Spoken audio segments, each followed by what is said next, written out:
मित्रांनो, मी आलो आमच्या गावी आणि कार्यक्रमाची तयारी काय चालली बघूया. मित्रांनो, आज आहे वर्षावासचा कार्यक्रम. त्यासाठी भोजन बनवण्याचा कार्यक्रम चाललाय.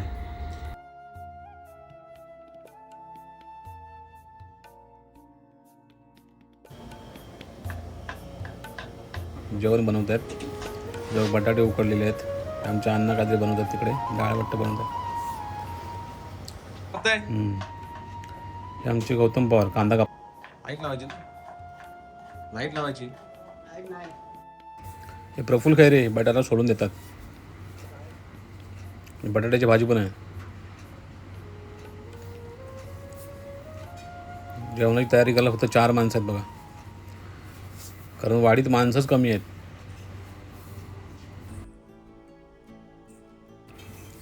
चला आता विहारात जाऊया आपण. तुम्हाला दाखवतो विहार कसं आहे आमचं ते. हे आहे लुंबुनी बुद्ध विहार दहागाव. इथे छान विहार आहे बघा आमचं. बुद्ध मूर्ती पण खूप छान आहे. वर्षावास कार्यक्रमाचा बॅनर पण लावलाय बघा. तर तयारी चालली आमची.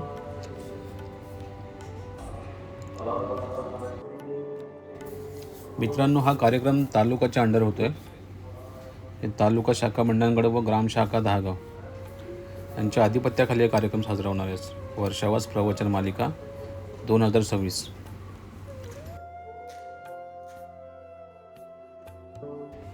प्रवचन करते सतपाल सर आहेत. चला तर मग अनुभवूया आपण. वर्षावास प्रवचन मालिका 2026.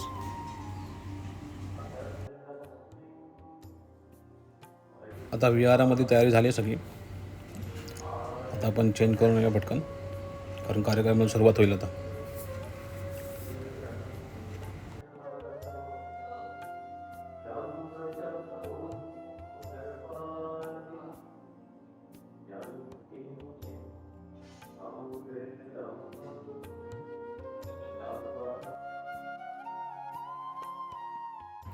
आपण पाहतोय गावातील नागरिक, उपासक उपासिका आणि मान्यवर मोठ्या उत्साहाने कार्यक्रमासाठी उपस्थित झाले आहेत.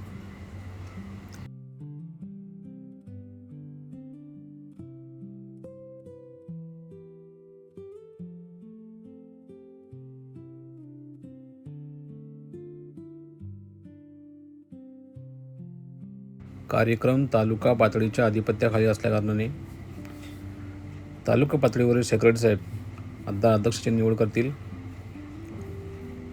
नंतर अध्यक्षांचं भाषण होईल आणि कार्यक्रमाला सुरुवात होईल.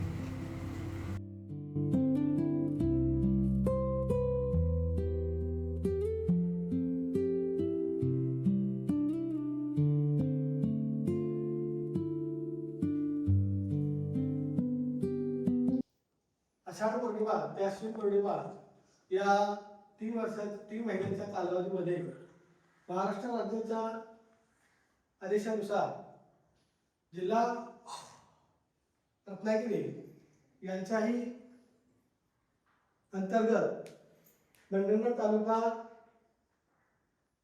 भारतीय बौद्ध महासभा शाखा यांच्या विद्यमाने ग्रामशाखा दहागाव आणि मंडणगड तालुका आयोजित 2 ऑगस्ट 2026 रोजी या दहागाव मुक्कामी वर्षावास प्रवचन मालिकेचं उद्घाटन आणि वर्षावास मालिका प्रारंभ या तारखेपासून सुरुवात करीत आहोत.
आज दहागाव या मुक्कामी तालुका अध्यक्ष हर्षद जाधव सर वर्षावास मालिकेचं उद्घाटन करत आहेत. बुद्ध वंदना घेऊन कार्यक्रमाची सुरुवात झाली आहे. सर्व मान्यवर उपस्थित आहेत. सर्वांचं हार्दिक हार्दिक स्वागत. आजच्या प्रवचनाचा विषय आहे भगवान बुद्धांचे कर्मसिद्धांत. आपण जे कर्म करतो त्याचे परिणाम आपल्यालाच भोगावे लागतात. चांगले विचार, चांगली कृती आणि चांगले आचरण यामुळेच जीवन सुंदर बनते. भगवान बुद्धांनी अंधश्रद्धेपेक्षा सत्य, विवेक आणि करुणेचा मार्ग स्वीकारण्याचा संदेश दिला. समाजात समता, बंधुभाव आणि मानवतेचा विचार रुजवण्यासाठी असे कार्यक्रम अत्यंत महत्त्वाचे आहेत.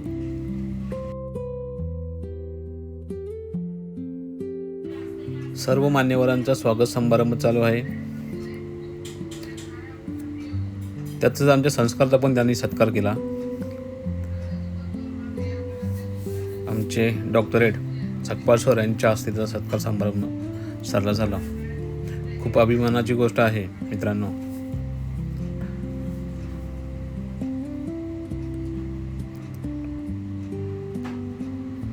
स्थानिक पातळीचे अध्यक्ष त्यांचा पण सत्कार समारंभ साजरा झाला.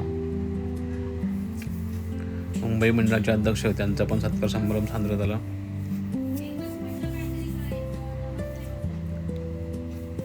सर्व मान्यवरांचा सत्कार समारंभ झाल्यानंतर समता सैनिक दलाचे पण शिपाई ते हजर होते. त्यांचा पण सत्कार करण्यात आला.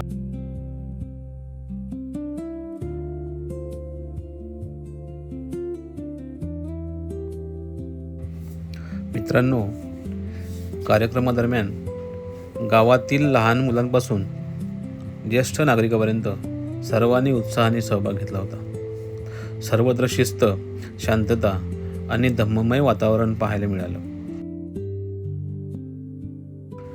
मित्रांनो, मलाही या कार्यक्रमाला उपस्थित राहण्याची संधी मिळाली, हीच खरी भाग्याची गोष्ट आहे. आजच्या धावपळीच्या जीवनात प्रत्येकाला या कार्यक्रमात उपस्थित राहता येत नाही आहे. परंतु अशा या पवित्र वातावरणात काही वेळ घालवलाच ना तर मनाला खूप समाधान आणि सकारात्मक ऊर्जा मिळते. मालिका जी सुरुवात होते आहे त्याच्याबद्दल मला आनंद आहे. धर्माच्या जवळ जाण्याचा एक संधी आपल्याला आहे. त्या संधीचा आपण जास्तीत जास्त फायदा उठवला पाहिजे, जास्तीत जास्त लाभ घेतला पाहिजे, जेणेकरून आपण बुद्ध मार्गावर, धम्म मार्गावर अधिक चांगल्या प्रकारे, अधिक सक्षमपणे आपण आरूढ होऊ शकतो. तर आपल्यातील जी श्रद्धा आहे तर श्रद्धा वाढवण्याचा, श्रद्धा वाढवण्याचा, श्रद्धा दृढ होण्याचा हा एक सर्वोत्कृष्ट मार्ग आहे. या मार्गातून वर्षवास कार्यक्रम आहे त्याचा लाभ घ्या. सर्वांनी विहारात येत जा. या निमित्तानं बुद्धा धर्म असेल किंवा इतर काही ग्रंथ असते त्यांचं वाचन करा. प्रेमाचा आणि सगळ्यात महत्त्वाचा विवेकाचा प्रकाश अत्यंत नाविला एक महाकार्यक्रम कार्यक्रम महत्त्वाचा मुद्दा. या जगातील पहिले छत्रपती सम्राट म्हणून त्याचा उल्लेख अभिमानी केला जातो. ते महान राजे छत्रपती सम्राट अशोक. आज आम्हाला या ठिकाणी वर्षावास कार्यक्रमाचे पहिलं पुष्प गुंफण्याची जी संधी दिली, प्रथमतः या ठिकाणी जिल्हा कार्यकारिणी त्याप्रमाणे तालुका कार्यकारिणी यांना या ठिकाणी धन्यवाद देतो. वर्षावास, वर्ष म्हणजे पाऊस आणि वास म्हणजे राहणे. बंधुजनो, 2500 वर्षापूर्वीची स्थिती काय होती आणि आजची स्थिती काय ही सर्वांना ज्ञातच आहोत आपण. या ठिकाणी 2500 वर्षापूर्वी भगवान बुद्ध आपल्या धम्माचा प्रचार आणि प्रसार करत असताना ऊन, वारा, पाऊस याची कोणतीही चिंता न करता धम्माचा प्रचार आणि प्रसार करत असताना पावसाळी वातावरणामध्ये आपल्याला ज्ञात आहोत की या ठिकाणी प्रचंड या ठिकाणी पाऊस असतो आणि जे भिक्खू संघ आहेत या ठिकाणी आपली उपजीविका करण्यासाठी किंवा धम्माचा प्रचार आणि प्रचार करण्यासाठी जात असताना त्यांना या जंगली श्वापदापासून, त्याप्रमाणे पावसापासून, त्याप्रमाणे जे किडे मुंगे किंवा जे काही अन्य श्वापद आहेत यापासून त्यांचं कुठेतरी संरक्षण व्हावं, त्यांना कुठेतरी त्या निसर्गापासून या ठिकाणी त्यांची मदत व्हावी किंवा त्यांना काहीतरी गुजराण व्हावं यासाठी त्यांना या ठिकाणी 3 महिन्याचा वास एखाद्या विहारामध्ये किंवा एखाद्या वास्तूमध्ये ज्या त्यावेळेस ज्या स्तूपा बांधली होती त्या याच्यामध्ये त्यांचा या ठिकाणी वास्तव म्हणजेच वर्षावास सिद्धांत जो आहे हा असा त्या ठिकाणी स्पेसिफिक असा सिद्धांत मांडलेला नाही की हा ठराविक आहे की या चौकटीमध्ये बसवला की तेवढा त्या ठिकाणी झाला, अशा पद्धतीचा हा सिद्धांत किंवा त्या ठिकाणी कर्म सिद्धांत नाही. आणि म्हणून भगवान गौतम बुद्ध जे आहेत त्या भगवान गौतम बुद्धांनी अनेक गोष्टीच्या माध्यमातून की जो मानव आहे की जो मनुष्य आहे त्या मनुष्याची जी दैनंदिनी आहे की त्या ठिकाणी सकाळी उठल्यापासून संध्याकाळच्या झोपेपर्यंत त्याचे जे काही दिनक्रम आहे त्या दिनक्रमामध्ये सुद्धा हा कर्म सिद्धांत जो आहे हा कर्म सिद्धांत येत असतो. बांधवांनो, आपल्याला त्याची जी दखल आहे की आपण जर एकदा आता बसलेलो असलो तरी आपल्यातून तो कर्म सिद्धांत घडणार आहे. कारण त्या ठिकाणी भगवान गौतम बुद्धानं म्हटलं गेलेलं आहे की त्या ठिकाणी आपलं जे आहे की अत्तदीप भव, की तूच आहेस तुझ्या जीवनाचा शिल्पकार. की तुमचं जीवन घडवायचं असेल, तुम्हाला चांगलं बनायचं असेल तर त्या ठिकाणी तुम्हालाच ते कार्य जे आहे ते करावं लागणार आहे. म्हणजेच खऱ्या अर्थानं की तुमचं जीवन घडवण्याचं कार्य हे तुम्हालाच करायचं आहे. फक्त मार्ग दाखवण्याचं कार्य जे आहे ते तथागत भगवान गौतम बुद्धाने केलेलं आहे. भगवान गौतम बुद्धाला त्या ठिकाणी आपण मार्गदाता म्हणतो, मोक्षदाता नाही.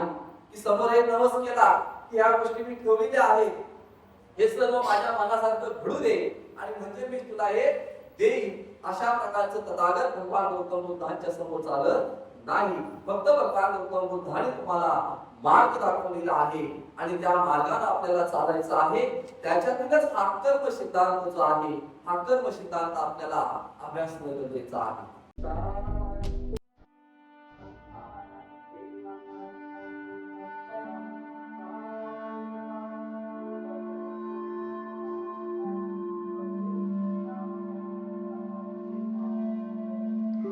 कार्यक्रमाची सांगता धम्मदानाने करण्यात आली. मित्रांनो, असाच कार्यक्रम प्रत्येक वर्षानुवर्ष व्हावा हीच सदिच्छा व्यक्त करतो आणि इथेच थांबतो. नमो बुद्धाय. जय भीम.